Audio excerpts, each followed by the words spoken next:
major feast, and he mentions those. But there are also some other sacrifices that are not directly tied to a feast, or maybe not tied to a Sabbath.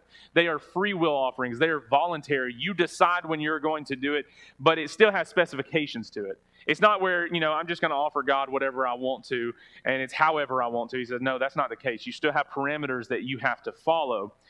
But there are mandatory things and these voluntary ones that we see. So our three major feasts, the Feast of Unleavened Bread, and that was related to the Passover. You come and offer the Passover lamb with its specific characteristics, and then for the next week you would celebrate the Feast of Unleavened Bread. You have the Feast of Weeks, which was a reminder of the first fruits. So when it came time for you to harvest all of your crops, God was blessing you in the land. And we talked about the land kind of serving as a witness for what God has done. And then the Feast of Booths, which was a reminder of where God had led them out of Egypt. And they would go and they'd build tents, and they would celebrate this feast outside of their home in these makeshift, for us it'd be tents or little lean-tos. And for that time, they would think about all the ways that God had blessed them. And that would happen in the 7th month. So you had the first month of the year and the 7th month, as we mentioned. So those are the three major feasts. In Deuteronomy 12, when it talks about the holy place, at the end of that description of where they are going to offer these things, this is what Moses records. He says, "But the holy things that are due from you and your vow offerings, you shall take, and you shall go to the place that the Lord will choose, and offer your burnt offerings, the flesh and the blood, on the altar of the Lord your God. The blood of your sacrifices shall be poured out on the altar of the Lord your God, but the flesh you may eat.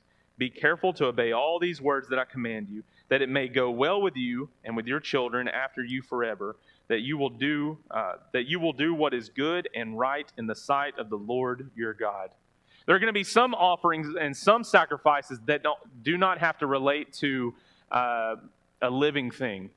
It has no blood in it. The blood's not to be taken from it. It might be a grain offering. It might be a first fruits. But for those things that have to do with an animal sacrifice, the blood of your sacrifices shall be poured out on the altar of the Lord your God. What did blood represent? Life. There's life in the blood. See that all the way back in the beginning of Genesis, those things being poured out. And the sacrifices were bloody. In Leviticus chapter 1, we're going to see these details in just a moment, but just to bring it out, as we've said before, that the worshiper would come into the city and they would have their sacrifice, and they would take their hands and they put their hands on this animal in front of the priest, and then they would kill the animal. They would cut its throat, and the blood would pour out.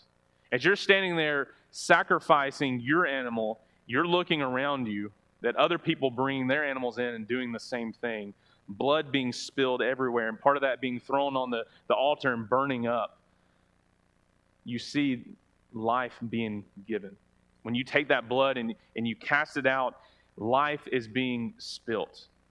When we think about the body and blood of Jesus Christ in a very simple way with our emblems that we're going to be looking at in just a moment when we have our time of worship together, the value of blood, that being poured out for us, creating a new covenant for us. The body that was prepared in a specific way, Jesus giving that for us, is not the same as us standing in front of a temple or in the tabernacle and hearing all these things, but we should be astute enough to think about the sacrifice that Jesus gave, that He is the Passover lamb. His blood has been poured out. His flesh was prepared, and it was for us, taking our place, not so that we have to come on a regular basis into the temple, but He, as the high priest, offered one sacrifice and is now in the presence of God for all of eternity and calls us to be with Him and do what He asked us to do. So as we think about these sacrifices, let that be obvious to us as well as we get ready to take of the Lord's Supper in just a little while. But as they were going to this specific place, during this time it would be the tabernacle, but then when the temple is built, we see it in a little bit different light.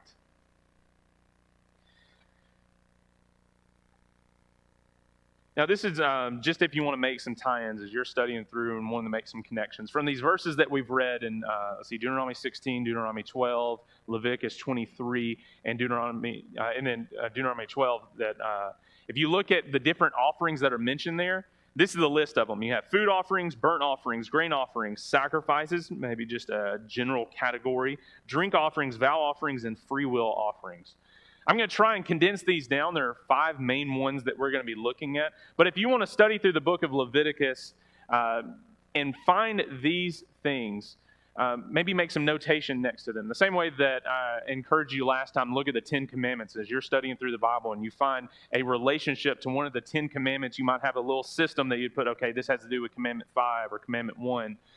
Maybe you can come up with some kind of system as you're looking at how these sacrifices were to be done, and you can see how they're related to the food offerings. And why would God ask for a food offering? Why is he asking for a drink offering or grain? What's the point of that? What's the point of a burnt offering? When I vow something, when I freely do something because of blessings, how does this relate to this? That might give us a little encouragement as we study through the book of Leviticus, because it's challenging and it's daunting. But maybe if you can find some kind of system, it'll help us get through it a little bit quicker and a little bit better way. Here's some things to take note of in Deuteronomy 15, and then I've got a couple of questions for you.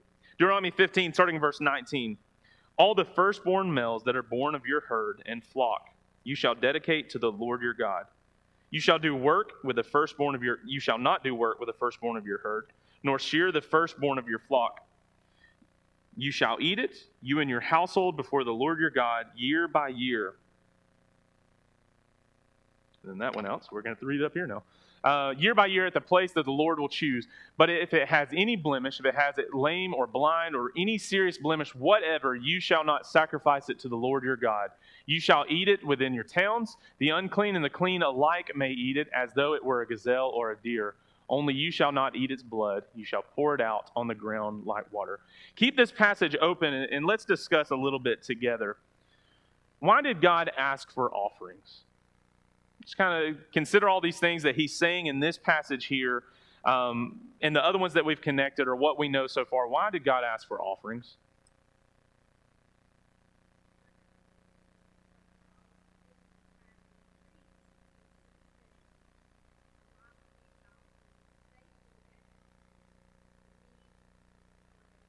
Okay, so maybe part of it is because of the Levites. You know, when they come into the land, they're not given a portion. They have specific cities that they're going to have, but they don't work in the same way. And Jesus even used that as an illustration that the priests work on the Sabbath. And that kind of goes against some of the things the Pharisees were saying about the Sabbath. He said, if the priests work on the Sabbath and you say nobody can do any work, so who's at fault? God for giving them instructions, them actually doing the instructions, or do you misunderstand the Sabbath? But the priests were supposed to work, and the way they were provided for was by a lot of these offerings, that they would have a portion of it. And so it was to take care of those that were working in the temple and helping in this way. Very good point. What else? Okay, an act of submission to God's sovereignty. Expand on that a little bit more.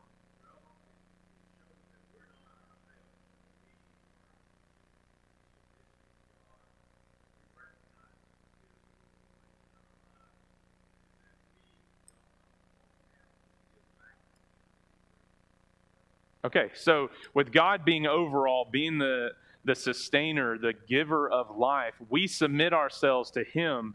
And whether it's by, even some of the tithing and things go along with that. But if you're thinking about these offerings, giving that back to him, submitting and saying, you're the one that's in control, and even to the point of life, not just the physical things that we possess, but just the very essence of life itself.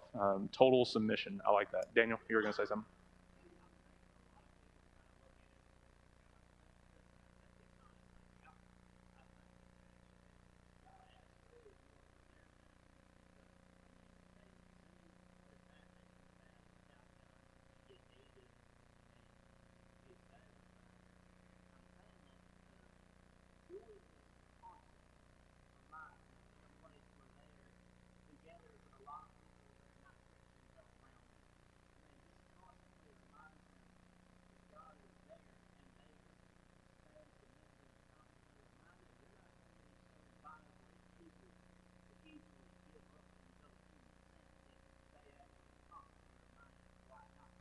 Okay, so one of the questions that Daniel was bringing out with this is, who really benefits from these offerings? Is it God? Is it the worshiper? Is it the priest? Actually, what we're going to see from all of it is that all three benefit. That part of it, or some of the sacrifices, are given wholly and completely to God. And what is that description of when something is burned up? What is it from God's perspective? It's a pleasing aroma to God.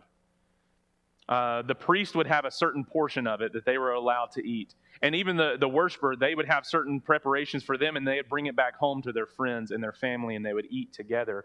And so in a physical way, they all get the benefit from some of them.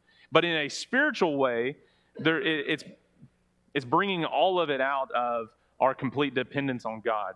God's expectation of us providing for one another, whether it's those that are taking care of the services in the temple or just your family. There are a lot of mutual benefits, I think, that happen from these sacrifices. And so, Daniel, you bring out some good points there. Yeah.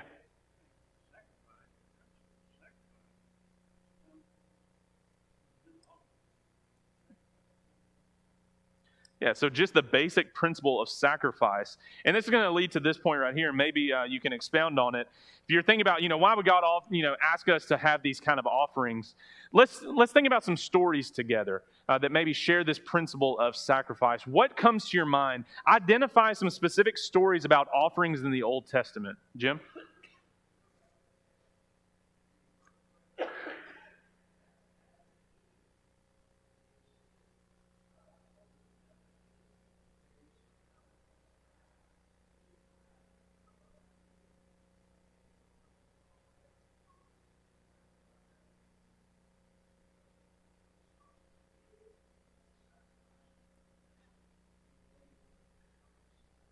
Okay, so even back with Adam and Eve, to tie these two things together, I appreciate you doing that.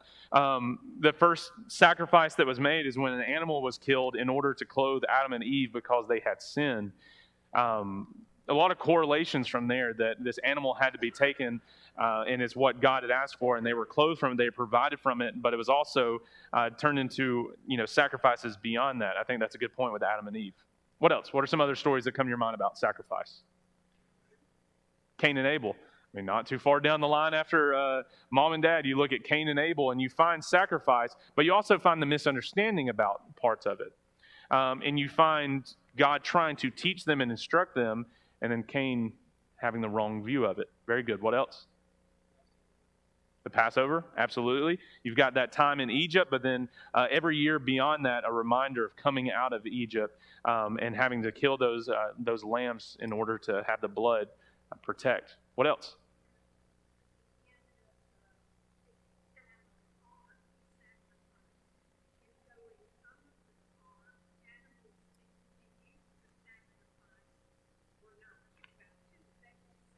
Mm-hmm.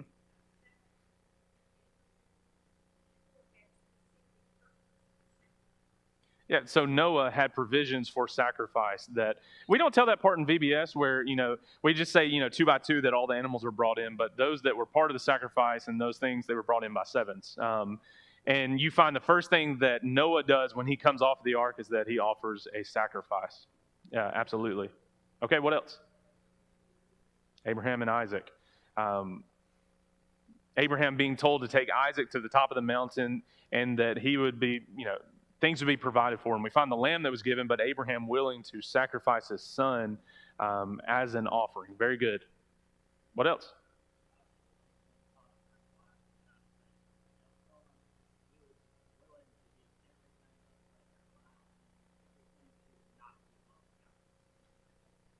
Okay, in a spiritual sense, Daniel talks about just sacrificing things that are around us and talking about Joseph and some of his decisions that he made, that he always put God first. And so you find a principle of this idea of sacrifice, but maybe not to the extent of an animal being killed. Very good. I think that covers a lot of Genesis. Just between those, I think we covered Genesis. Any other stories come to your mind about sacrifice? Esther. Okay, why Esther?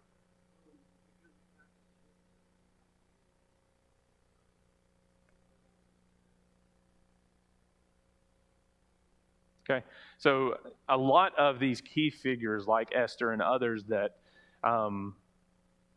did not want to break their connections to God or did not want to violate what they had set out to do for God's purpose. You can find a lot of characters maybe that deal with that. Very good. I think about, we talked last week about the place that was going to be set aside for people to come worship, and you think about Solomon preparing the temple. Do you look at how many animals he sacrificed when that happened? It is a lot. There are a ton of animals, and you can see the details. Go to 1 Kings chapter 8 and read from there when he dedicates the temple. That would have taken a while to prepare all that. And you look and you say, well, was that too extravagant? Was that too much? What does God require, and what is he asking, and what's the mentality behind it? If you look for sacrifice, you're going to find them all throughout the Bible. You find them when you get to the New Testament, and you find them ultimately in Jesus. And so read the book of Hebrews, and you'll see that as well. So let's go into this idea a little bit more and see what some of these sacrifices represent as we go through the descriptions of them in the book of Leviticus. In Leviticus chapter 7, 37 through 38, it says this: "This is the law of the burnt offering, of the grain offering, of the sin offering, of the guilt offering, of the ordination offering, and the peace offering, which the Lord commanded Moses on Mount Sinai on the day that he commanded the people of Israel to bring their offerings to the Lord in the wilderness of Sinai." If you just want to know about sacrifices, bracket out Leviticus 1 through 7. And there are going to be 5 main ones that are mentioned in these passages, and we're going to look at them in much detail as we can. And I almost see it from 2 perspectives. In the first 5 chapters, you're going to get these sacrifices from the worshiper's perspective. He tells them this is what you're supposed to bring. These are the details you're looking for. This is how you're going to offer it. And then starting in chapter 6 through 7, you get it from the priest standpoint. When the worshiper comes to you with these things, this is what you're to do with it. And so you get it from both angles, and I think that's a neat concept because the book of Leviticus is really from the priest perspective. And as people are coming to worship and bring sacrifices, there's a responsibility and accountability on the individual to look in their herds to find out, okay, is this really the first? Is this the first one in my flock? Is this the best that I have to offer? Is there any blemish? Is there anything wrong? Do I have enough money to provide for this? Do I have the ability to sacrifice? But you also have from the priests. They're looking at these things, and if anything comes into the temple that is not what God specifies, they're to look at it and say, okay, that's not allowed here. There's a blemish. They were to look it over. Accountability and responsibility on each person's part. And you find this going haywire many different times in the history of the Israelites. Go to the book of, John chapter 2 or Matthew chapter 24, and you look at those 2 chapters when Jesus comes into Jerusalem and cleansed the temple. What was going on in the temple during that time? Okay, so they were selling things for sacrifice. Now, what was allowed in the law? They could sell, their possessions, or if they were too poor and they couldn't provide, they were to get something. So they would bring in maybe a dove was the lowest point there. You had to have that somewhere. So they would come into the city, and they were looking for people to help provide in that way. And so I can see where that began, but then what happened? It became a den of robbers. They had, money changers in there, and it turned into a place that was not what God wanted it to be. And I can see them taking advantage of people that are coming from out of town. We know that the way is too far, and those exceptions that we looked at, they were to have this money, and they were bonded up, and they come to the city, and all of a sudden you find inflation prices. It's like buying gas out in the country versus buying gas in town. The prices are going to be different. They come into the city, and I wonder what these people are doing. I wonder if they would look at some of the sacrifice and they say, okay, that's not allowed here. You're going to need something different. Let me get some funds from you, and you can buy something else. It's not what this was meant to be. It was meant to be the individual looking at what they have and bringing that before God. They had misused what God was expecting of people. And this is a very early concept when they're on Mount Sinai, and it continues on through the time of Jesus until Jerusalem is destroyed in 70 AD, and then they can't offer their sacrifices in the same way. There's no tabernacle, there's no temple, and the Jews are still wailing at the wall today because of that. So here are the types of sacrifice you'll find in Leviticus 1 through 5, and then further descriptions in the next 2 chapters. You've got burnt offerings themselves, grain offerings, peace offerings, sin offerings, guilt offerings. I'm going to try and break them down in a very simple way. I'm going to leave out a lot of detail just because you can go back and read these chapters as best as you can. But here are one main point before we go in: voluntary versus mandatory. A couple of the sacrifices we're going to see are complete voluntary. Thanking God for what he has done. Just an acknowledgement of God's blessings, but also maybe an acknowledgement of, you know what, I've sinned and I need to come and offer something to God. Mandatory would be, hey, if you're going to celebrate the Passover feast, if you're going to celebrate the Feast of Booths or the Feast of Weeks, Pentecost for us, all these kind of things, here are the things that you should be looking for. But outside of that, you can come at any point, and it makes sense when the Levites are told, you have the fire burning continually. At any point, somebody could come and offer a sacrifice, and you would be ready. And they were on call because of it. And the priest would actually take turns coming into the city during different times. So you think about, John the Baptist and Zacharias, that he was on duty in the temple, that he was called to do that service, and he'd come back. So they'd spend some time there, and they would return.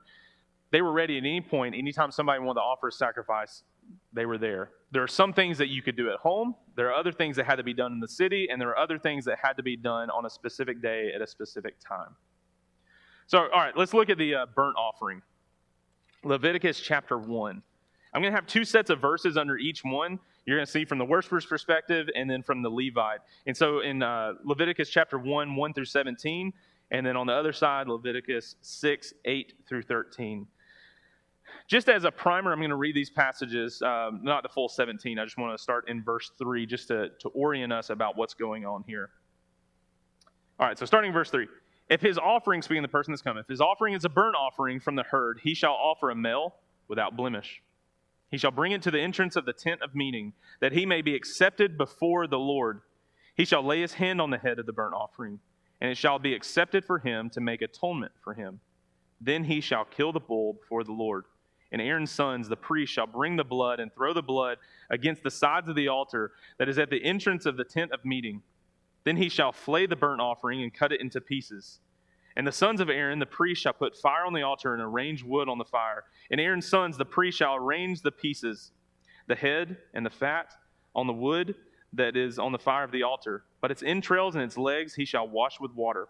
And the priest shall burn all of it on the altar as a burnt offering, a food offering with a pleasing aroma to the Lord.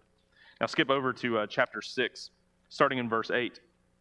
The Lord spoke to Moses, saying, Command Aaron and his sons, saying, This is the law of the burnt offering. The burnt offering shall be on the hearth of the altar all night until the morning, and the fire of the altar shall be kept burning on it. And the priest shall put it on his linen garment, and put on his linen undergarment of his body, and he shall take up the ashes to which the fire has reduced the burnt offering on the altar, and put them beside the altar. Then he shall take off his garments, and put on other garments, and carry the ashes outside the camp to a clean place. The fire on the altar shall be kept burning on it. It shall not go out. The priest shall burn wood on it every morning, and he shall arrange the burnt offering on it, and shall burn on it the fat on the peace offerings. Fire shall be kept burning on the altar continually. It shall not go out. So just by looking at those few verses, what do you notice? Draw some observations, just things that may stick out to you here. What do you see? 24/7. All right. What else?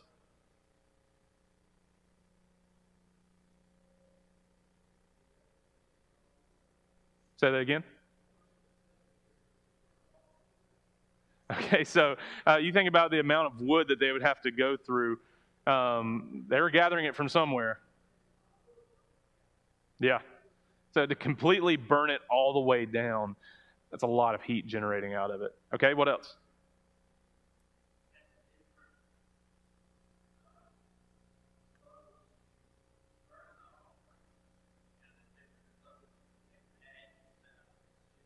Okay, very good. So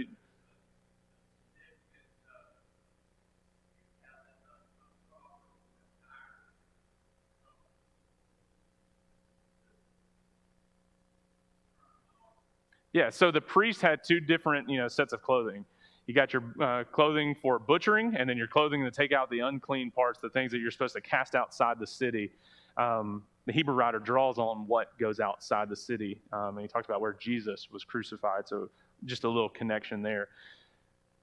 And it's just vivid. If you've ever had to, not had to, but if you have ever prepared an animal, you've been out hunting, and you're gonna fillet it. You're gonna prepare it. Do you think you might get any blood on you at all? What do you think the priest would look like by the end of the day? What do you think that clothing looked like? If it's linen, I'm thinking about like white linen. He's wearing linen. By the end of the day, his time, he's going to be completely covered. And they would have to wash themselves, and there was all that prepared that God wanted them to do as well. It's just vivid when you consider how this would all operate. Very good. What other observations do you have about this?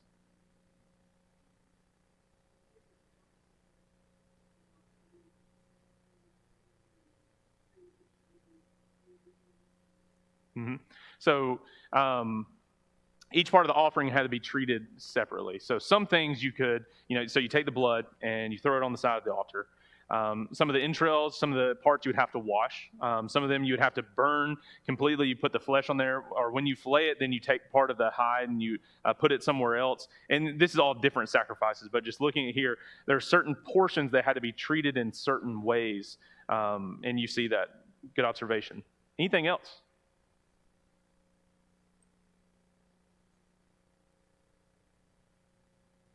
It's not a trick question, like I'm looking for one specific thing. I'm just wondering, as you read through that, what comes to your mind?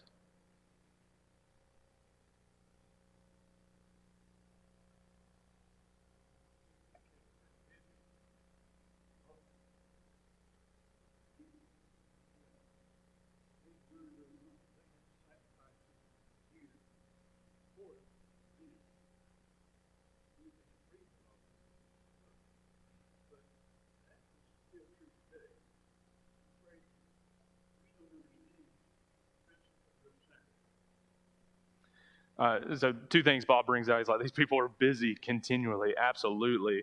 But then also bringing the best to God. It's off the top.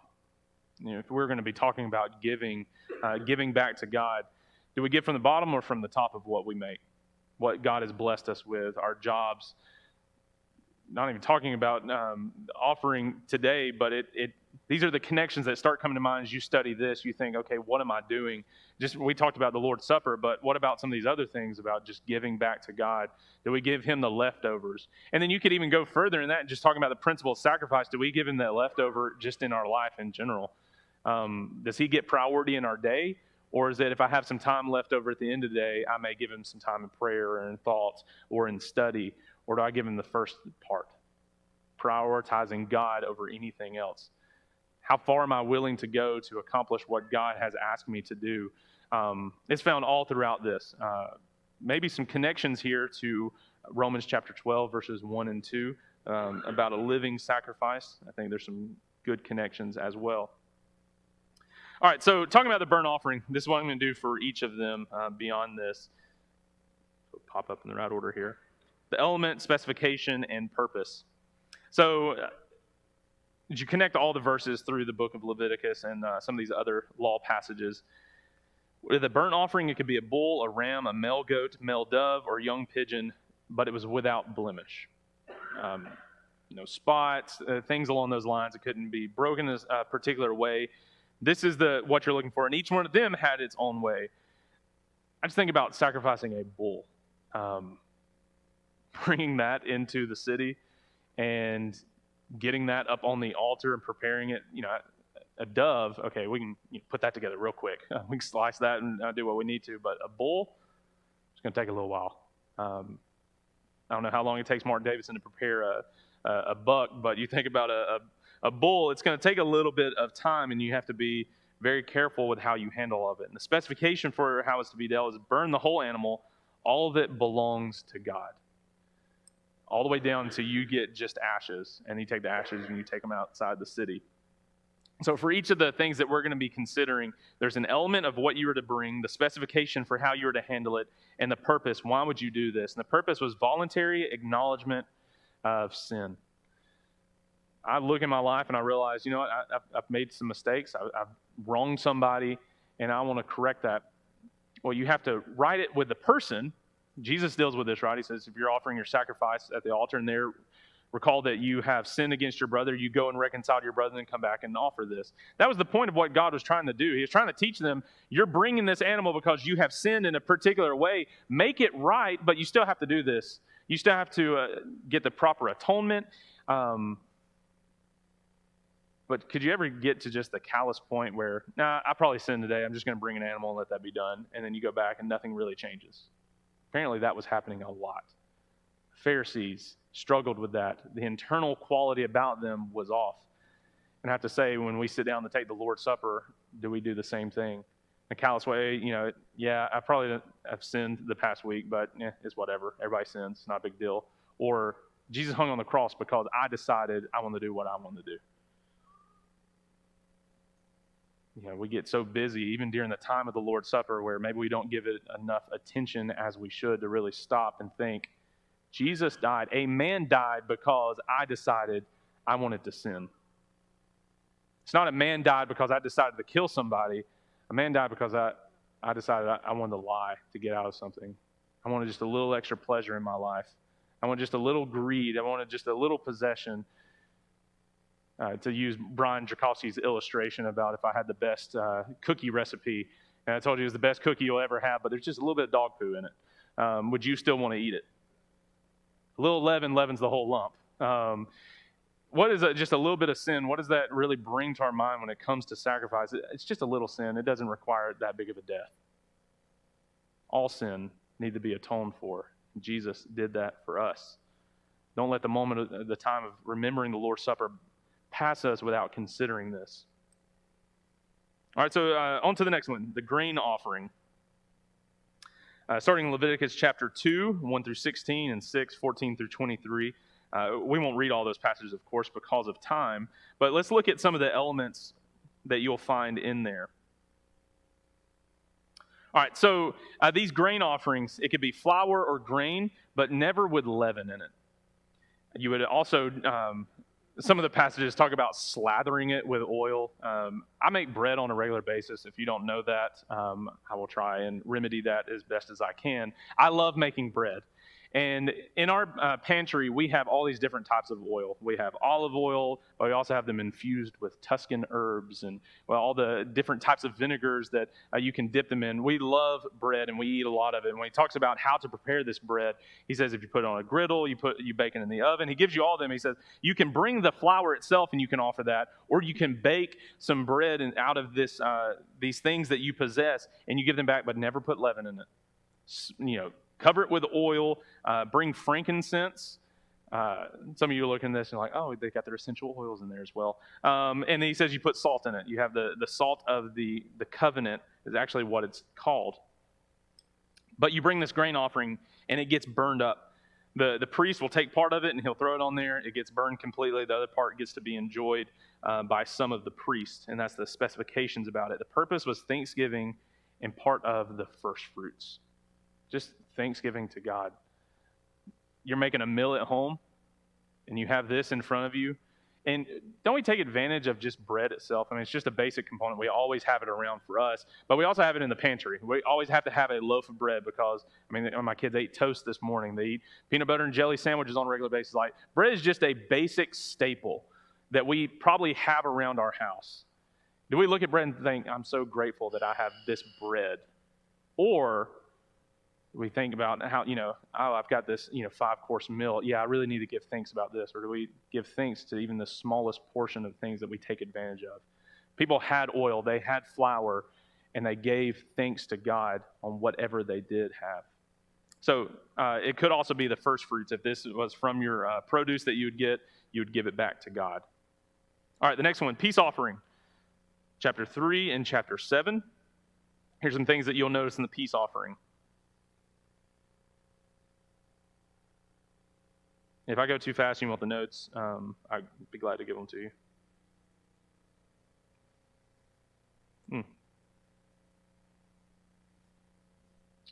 Well, sorry about that. We'll get there in a minute.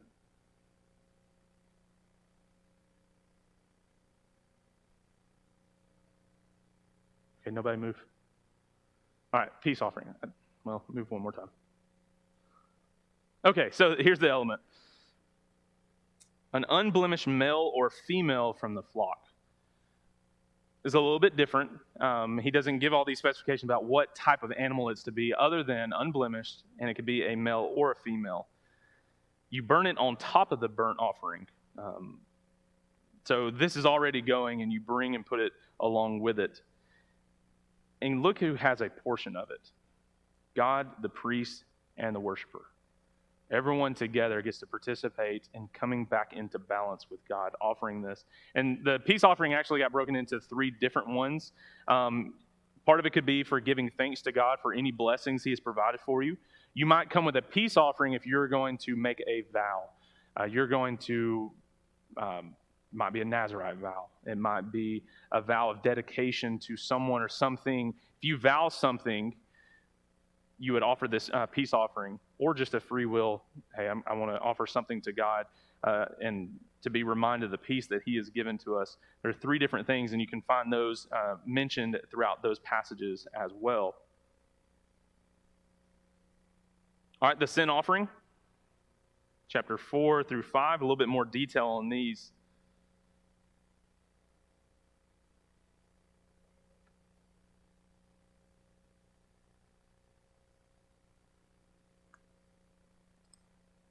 It's going to be one of those days.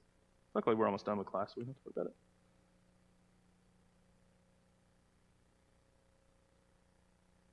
All right. Sin offering. The element, an unblemished male or female from the flock, and there are various rules about it.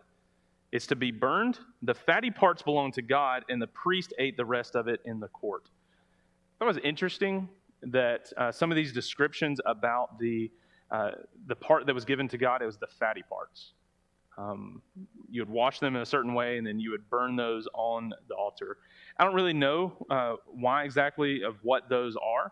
I do think about that being a pleasing aroma that was to be offered. But the priest and God would eat these. And then the purpose of it, mandatory for unintentional sin, or if you needed to be purified because you had touched something unclean, you had become unclean for whatever that may be.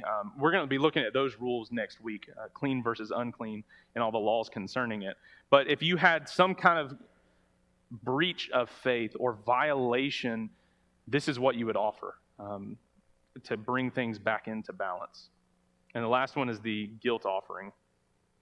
So I know I'm going through these quick, and it's just a primer to get you to go study these verses a little bit more, and you can get all the details about them. So the guilt offering, it was a ram or a lamb without blemish.